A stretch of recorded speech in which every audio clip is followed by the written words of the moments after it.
Hello hello बच्चों, nice to meet you again.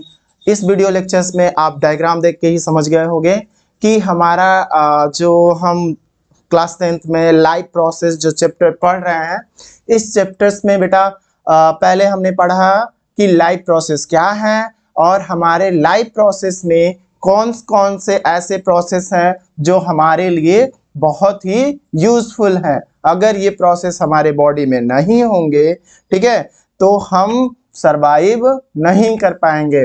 तो पहले प्रोसेस का नाम क्या बताया गया था आपको?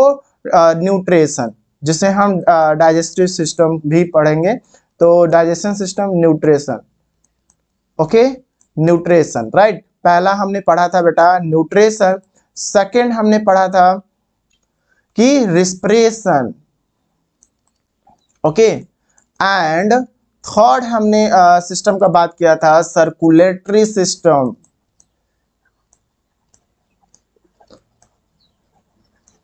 ओके, एंड फोर्थ बात किया था एक्सक्रीटरी सिस्टम, ओके। तो there are four system: nutrition, respiration, circulatory system and excretory system.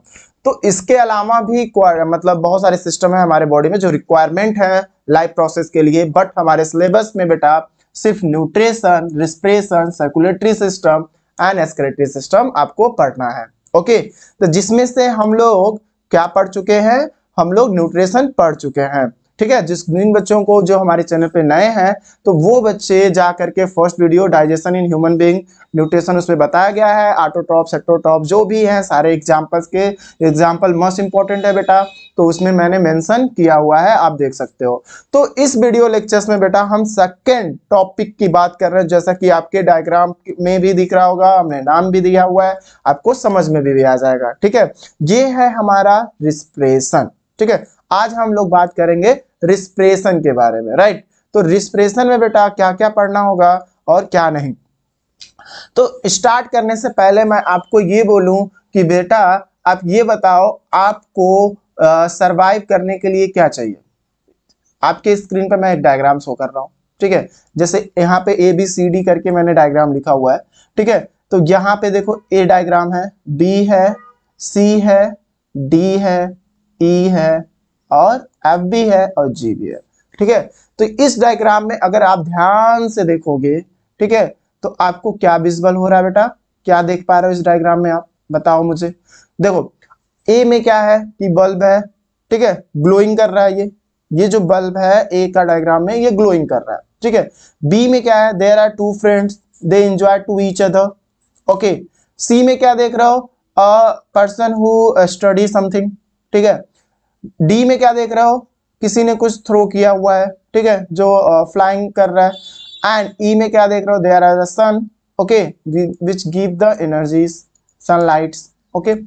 फिर आप क्या देख रहे हो? आप में a person who play something, ठीक है। एंड डी में क्या, जी में क्या देख रहे हो? There are three friends, they enjoy together and one friend eat ice cream, okay. So इस डायग्राम में आपको क्या समझ में आया? देखिए बायो के, अगर बायोलॉजी में और जो हमारा चैप्टर रिस्पिरेशन है, तो एक कनेक्शन सब में है। Do you know what is the connection all these peoples between?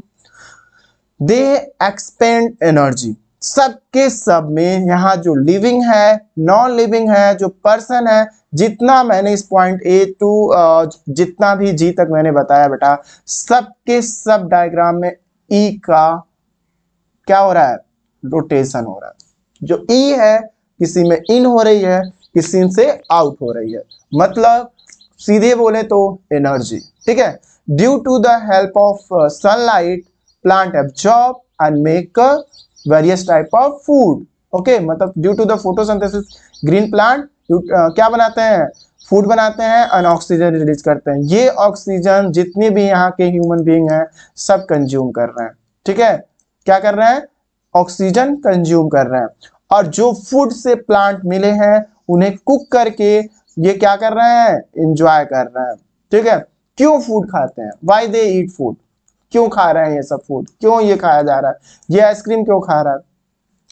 Because सबको एनर्जी चाहिए। क्या करने के लिए?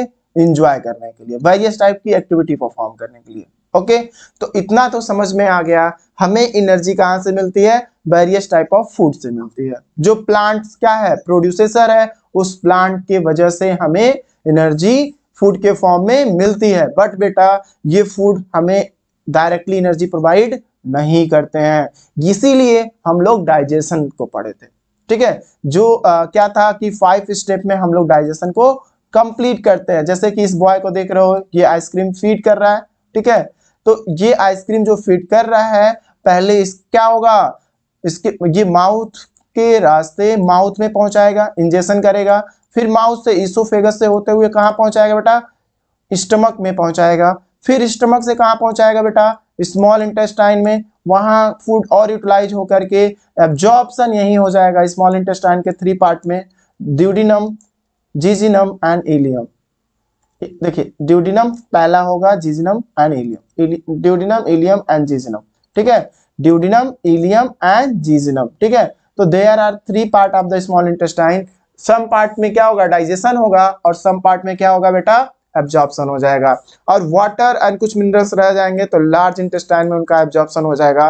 एंड उसके बाद रेक्टम, देन एनस से अनडाइजेस्टेड फूड आउट हो जाएगा।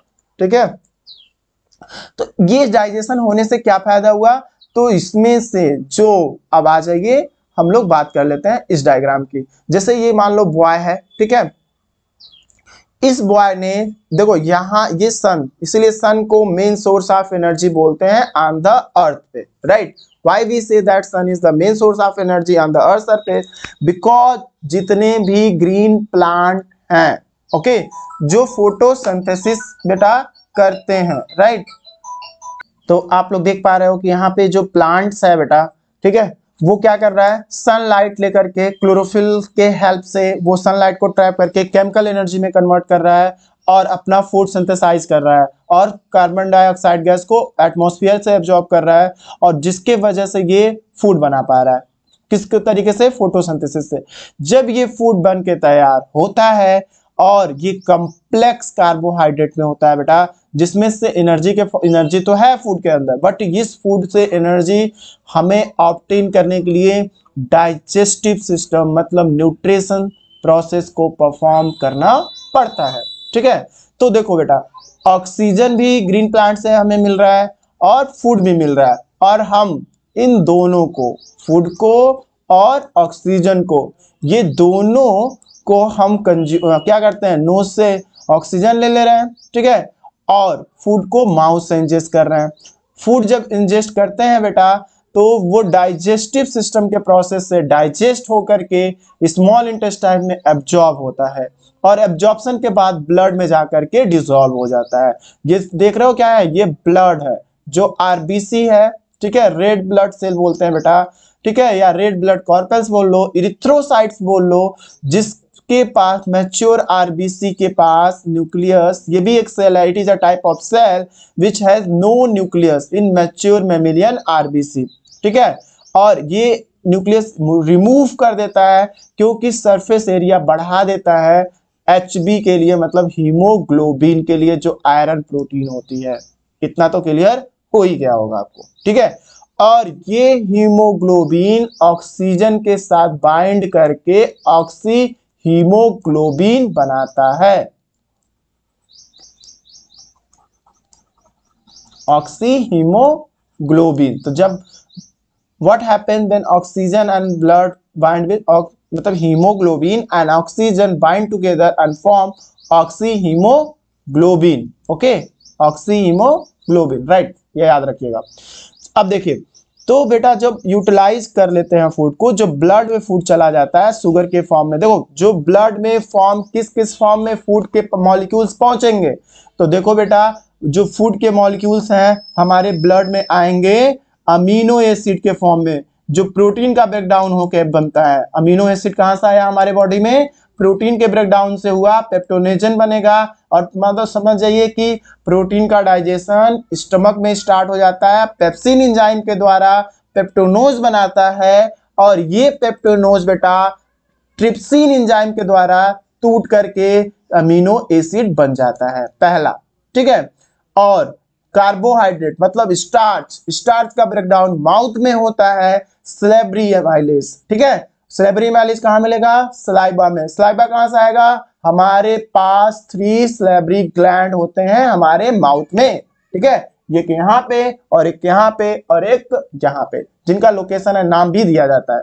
ठीक है, तो अगर 100% सलाइबा लिया तो 10% या 5% उनमें क्या मिल जाएगा आपको? सलेब्री एमाइलेज मिल जाएगा, जो स्टार्च का ब्रेकडाउन करके माल्टोज बनाएगा। बट ये मत समझिए कि maltose is a simple sugar, it is a complex sugar. Again इसका ब्रेकडाउन होगा बेटा माल्टोज एंजाइम के द्वारा और ये बन जाएगा ग्लूकोज।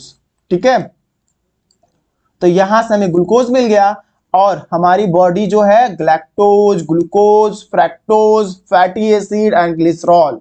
ठीक है, मैं नाम ले रहा हूं अमीनो एसिड का, ग्लूकोज का, ठीक है, ग्लैक्टोज का, फ्रैक्टोज का, ठीक है, ग्लिसरॉल का और फैटी एसिड। ये याद जरूर रखें, ये सारे कंपोनेंट्स मिल रहे हैं फूड के यूटिलाइज होने के बाद। डाइजेस्टिव सिस्टम इसको ब्रेक करके इस फॉर्म में ब्लड में डिसॉल्व कर देती है और ये ब्लड हमारे बॉडी के हर एक सेल में पहुंच जाता है। ठीक है, क्यों पहुंच जाता है? क्योंकि जब सेल के अंदर जाएगा तो आप ये समझ जाओ, सेल का स्ट्रक्चर अगर आपको याद हो तो आप इसे समझ सकते हो।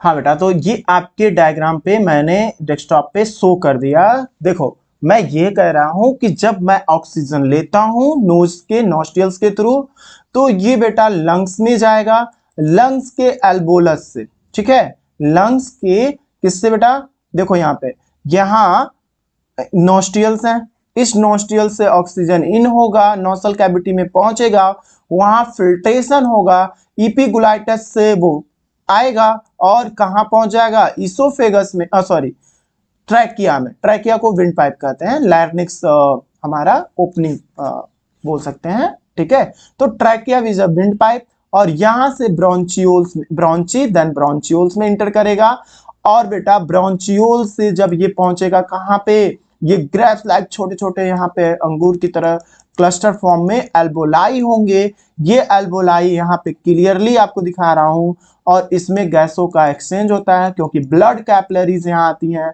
और दिस ब्लड कैपिलरी क्या करती हैं? डीऑक्सीजनेटेड ब्लड को ऑक्सीजनेटेड ब्लड में कन्वर्ट कर देती हैं, जो एंड ठीक है, क्या करती हैं? डीऑक्सीजनेटेड ब्लड को ऑक्सीजनेटेड ब्लड बना देती हैं। ठीक है, और ये ऑक्सीजनेटेड ब्लड पल्मोनरी वेन के थ्रू हार्ट में पहुंच जाता है, तो जिससे ऑक्सीजन कहां पहुंच जाएगा बेटा? ऑक्सीजन पहुंच जाएगा ब्लड स्ट्रीम में, मतलब अरोटा में। अरोटा क्या करेगा? पूरे बॉडी पार्ट में पहुंचाने का काम करेगा। ठीक है, तो देखो इस प्रोसेस से ये मान लीजिए ब्लड वेसल्स हैं, जिस ब्लड वेसल्स के वजह से ये हमारा सेल है, बॉडी मिलियन बिलियन सेल की मिलकर बनी हुई है और इस सेल में माइटोकॉन्ड्रिया का यूज करेगा सेल और by the process of diffusion, ठीक है, by the process of diffusion oxygen cell के अंदर आएगा, CO2 सेल के बाहर जाएगा और साथ में वाटर वेपर भी बाहर जाएगा सेल के। ठीक है, और ग्लूकोज एंड ऑक्सीजन जब इंटर करेंगे सेल के अंदर तो सेल में लाइसोसोम एंजाइम, मतलब लाइसोसोम सेल ऑर्गेनेल होते हैं जिसके अंदर हाइड्रोलिटिक एंजाइम पाए जाते हैं। क्या बोला मैंने?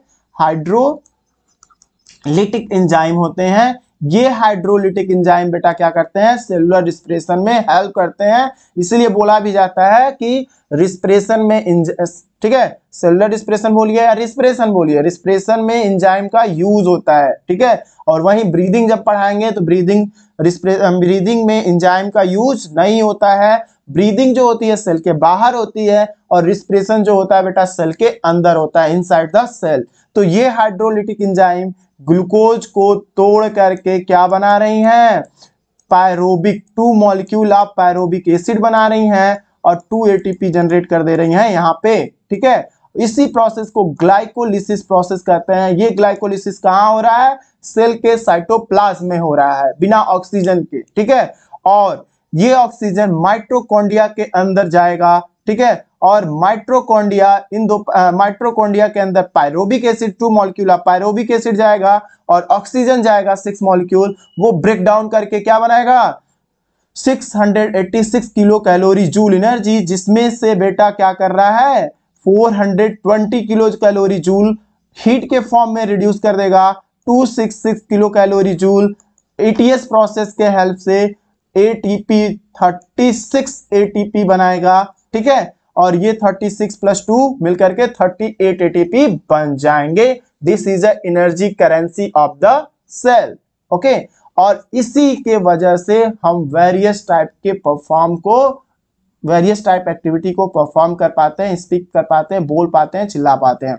तो देखो बेटा, इसको अब हम सिस्टमेटिक तरीके से पढ़ने की कोशिश कर लेते हैं कि what is a respiration. Respiration क्या होता है, व्हाट इज अ ब्रीदिंग, ठीक है। तो दो हम पढ़ेंगे। पहले हमारा इस टॉपिक में हमें पढ़ना चाहिए what is a respiration and what is a breathing, ठीक है। तो पहले हम ब्रीदिंग को अगर डिफाइन करें तो breathing is a physical process. क्या है ब्रीदिंग, क्या है बेटा, breathing is a physical process which occur in outside of the cell and in which organ, तो लंग्स में। कहाँ होता है ब्रीदिंग, लंग्स में होता है, ठीक है। During breathing only gas are exchanged in and out. This process in and out is known as inhalation and exhalation.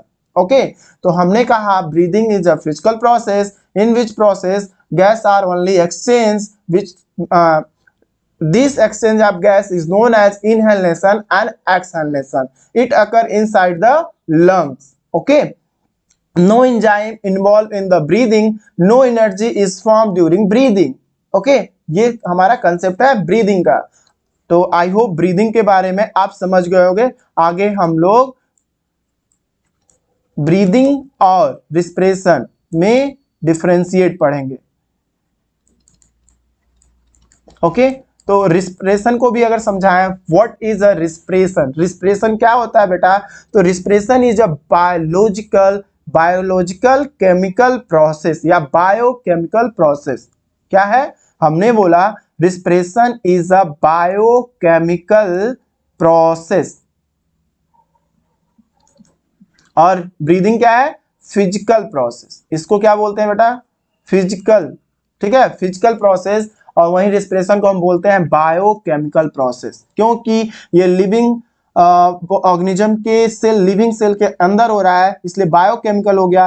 वो ऑर्गन के हो रहा है, ठीक है, ये फिजिकल हो गया जिसमें सेल इन्वॉल्व नहीं है, okay. Which is essential for life. देखो ब्रीदिंग भी इसेंशियल है, ऐसा नहीं है कि ब्रीदिंग नहीं होगा तो रिस्पिरेशन हो जाएगा, ऐसा भी नहीं है, ठीक है। दोनों इसेंशियल फॉर है हमारे लाइफ के लिए। बट जो रिस्पिरेशन है, रिस्पिरेशन से हमें एनर्जी मिलती है। तो respiration, breathing is a part of respiration but respiration is not part of breathing, ठीक है। ब्रीदिंग जो है वो रिस्पिरेशन का एक पार्ट है, ब्रीदिंग मतलब is a first part of the respiration, ठीक है। And respiration is a not a part of breathing, okay, which is essential for life. It provide energy all activity to life process. अभी मैंने बताया breathing के help से oxygen and गैसों का exchange होता है, O2 इनसाइड द हमारे ब्लड के अंदर आते हैं, और कार्बन डाइऑक्साइड गैस जो सेल के द्वारा प्रोडक्शन होता है वो आउट होता है, वाटर वेपर आउट होते हैं, ठीक है, due to the help of breathing, okay.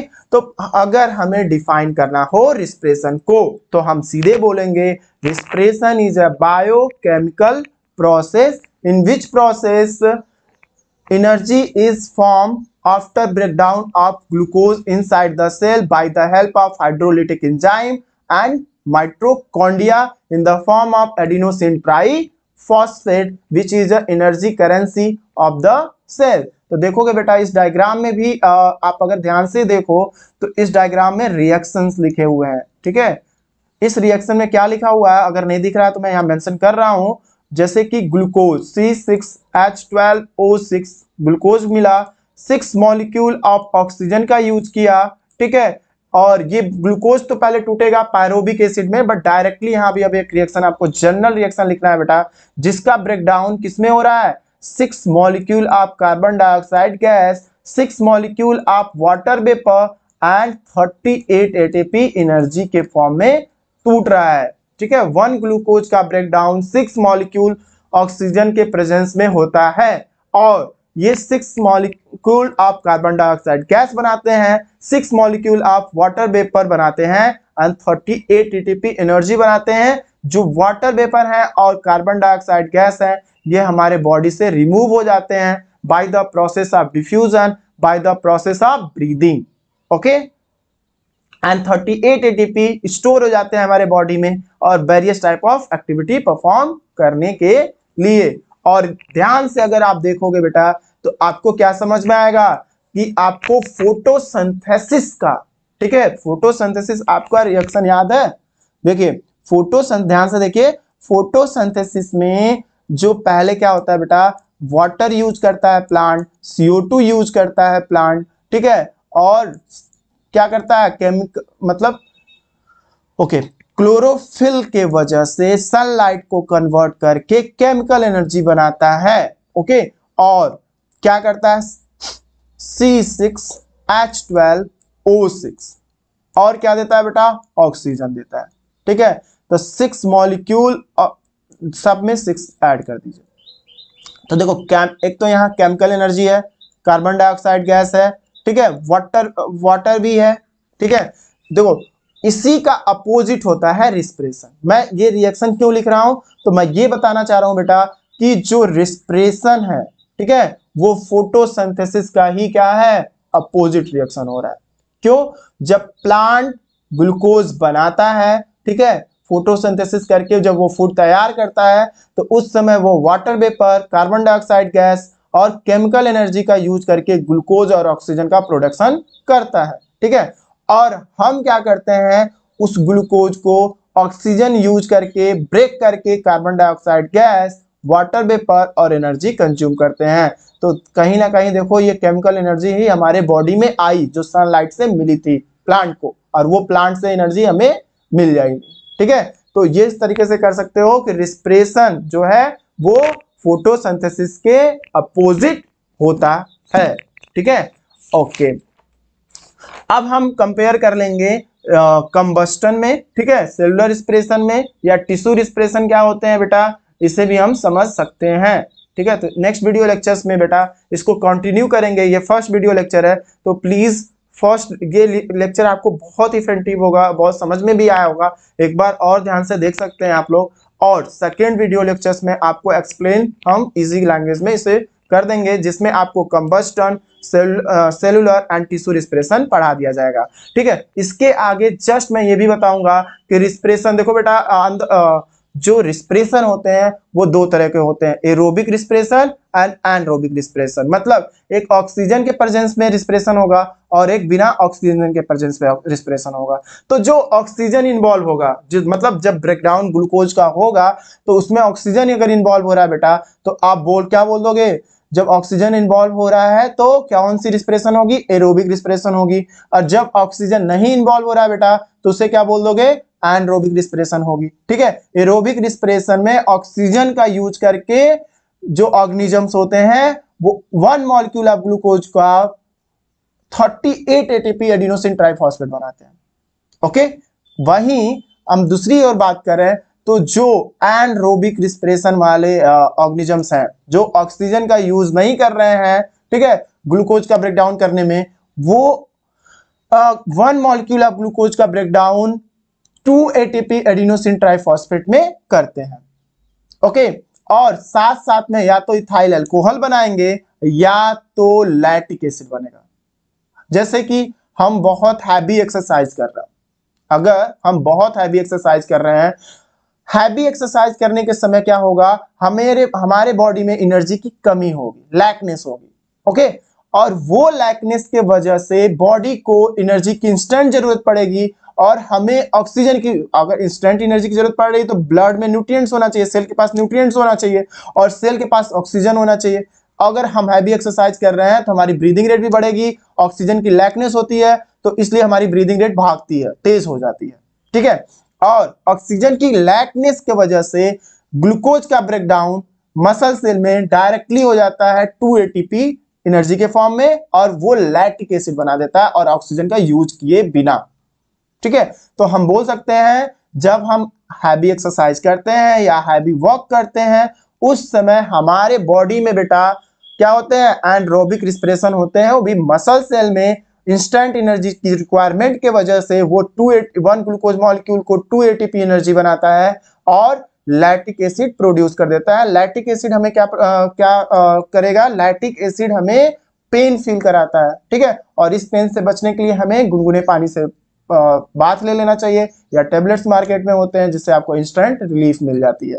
Okay, so take care and next video lectures में हम सेलुलर रिस्पिरेशन के बारे में बात कर लेंगे बेटा, कंबस्टन के बारे में बात कर लेंगे और रिस्पिरेशन के मैकेनिज्म को सेल के अंदर थोड़ा सा और समझने की कोशिश कर लेंगे। सेलुलर रिस्पिरेशन और respiration both are same. Aerobic respiration को और अच्छे से समझेंगे, क्रेब्स साइकिल को थोड़ा समझ लेंगे, ईटीएस साइकिल को समझ लेंगे, ठीक है, एनारोबिक रिस्पिरेशन को समझ लेंगे, तब जाके हम ब्रीदिंग में जो हम लोग चैप्टर्स पढ़ते हैं, जो पार्ट होते हैं हमारे रिस्पिरेशन के बेटा, जैसे कि इनहेलेशन, एक्सहेलेशन, ये समझना, ब्रीदिंग मैकेनिज्म को समझना पड़ेगा, ठीक है। इनहेलेशन कब होगा, एक्सहेलेशन कब होगा, इंटरकोस्टल मसल हमारे बॉडी में कहाँ पाए जाते हैं, ठीक है, इंटरकोस्टल मसल का क्या हमारे बॉडी में यूज, रिस्पिरेशन ब्रीदिंग के समय क्या यूज होगा, डायफ्राम का क्या यूज है, ठीक है, लंग्स का साइड, कौन सी साइड लंग्स की बड़ी है, कौन सी साइड छोटी है, लंग्स किस लेयर से कवर्ड है, कैसे एयर फिल होते हैं, कैसे एयर आउट होते हैं लंग से, ठीक है। इस मैकेनिज्म को हमें समझने की जरूरत होगी